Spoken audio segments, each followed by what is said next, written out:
Comment valoriser les déchets inertes issus des chantiers de Haute-Savoie et du bassin genevois? C'est l'un des volets du projet Interreg franco-suisse baptisé VADEM. Autour de cette question, plus d'une centaine de personnes se sont rassemblées à Annecy, à l'initiative du CAUE de Haute-Savoie.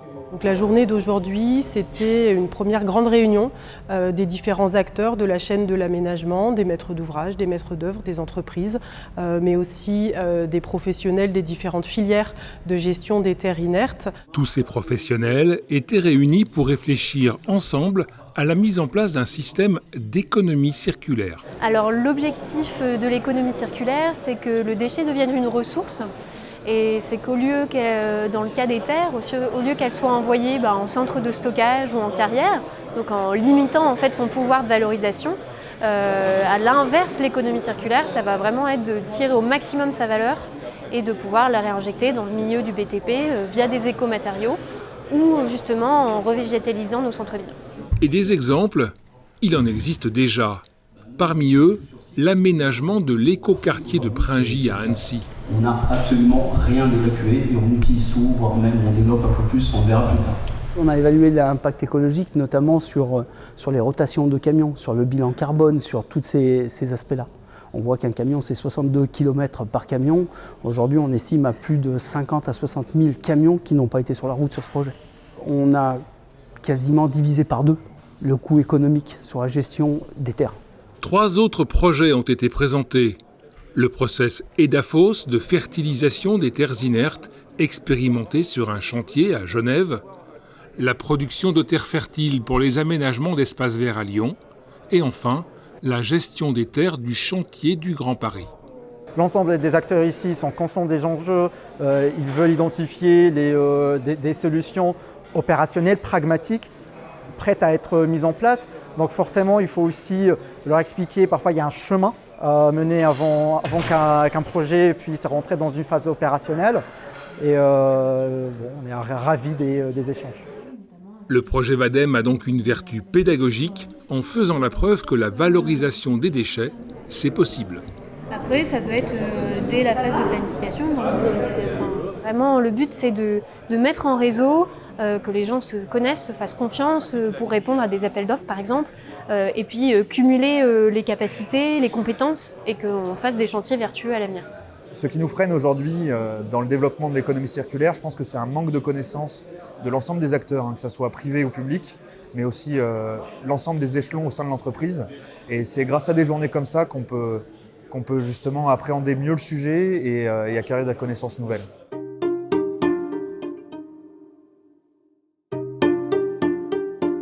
Mais au-delà des compétences des entreprises de BTP, la puissance publique a aussi une impulsion à donner dans son rôle de planificateur et en tant que maître d'ouvrage de projets d'aménagement.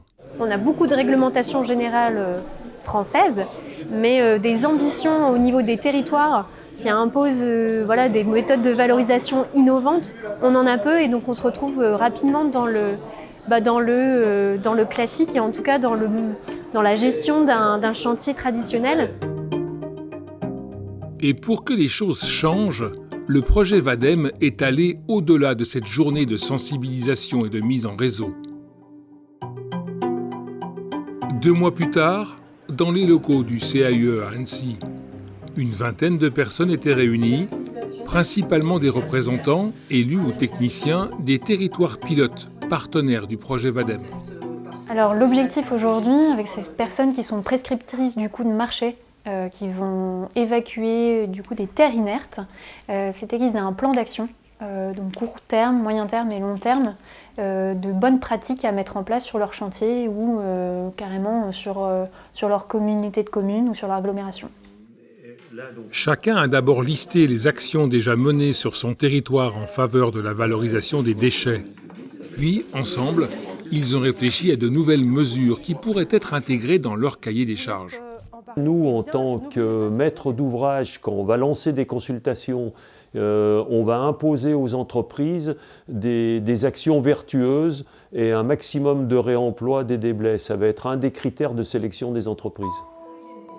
Au total, une trentaine d'actions a pu être listée. Elles constituent la feuille de route de l'économie circulaire. 3 semaines plus tard, l'équipe Vadem a proposé un second atelier aux partenaires du projet.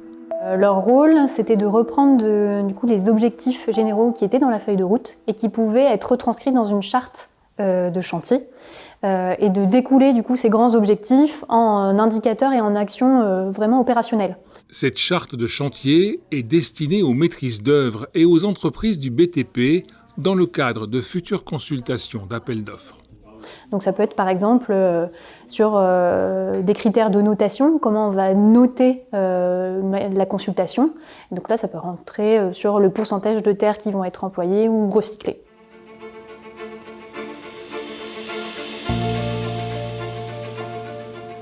La prochaine étape du projet Vadem, c'est de remettre le rapport général de l'étude qui a été menée là, sur l'année et demie qui s'est écoulée, et puis de transmettre du coup ces outils, donc la feuille de route d'économie circulaire, de la fournir au territoire pilote et que la charte chantier soit intégrée au CCTP de consultation.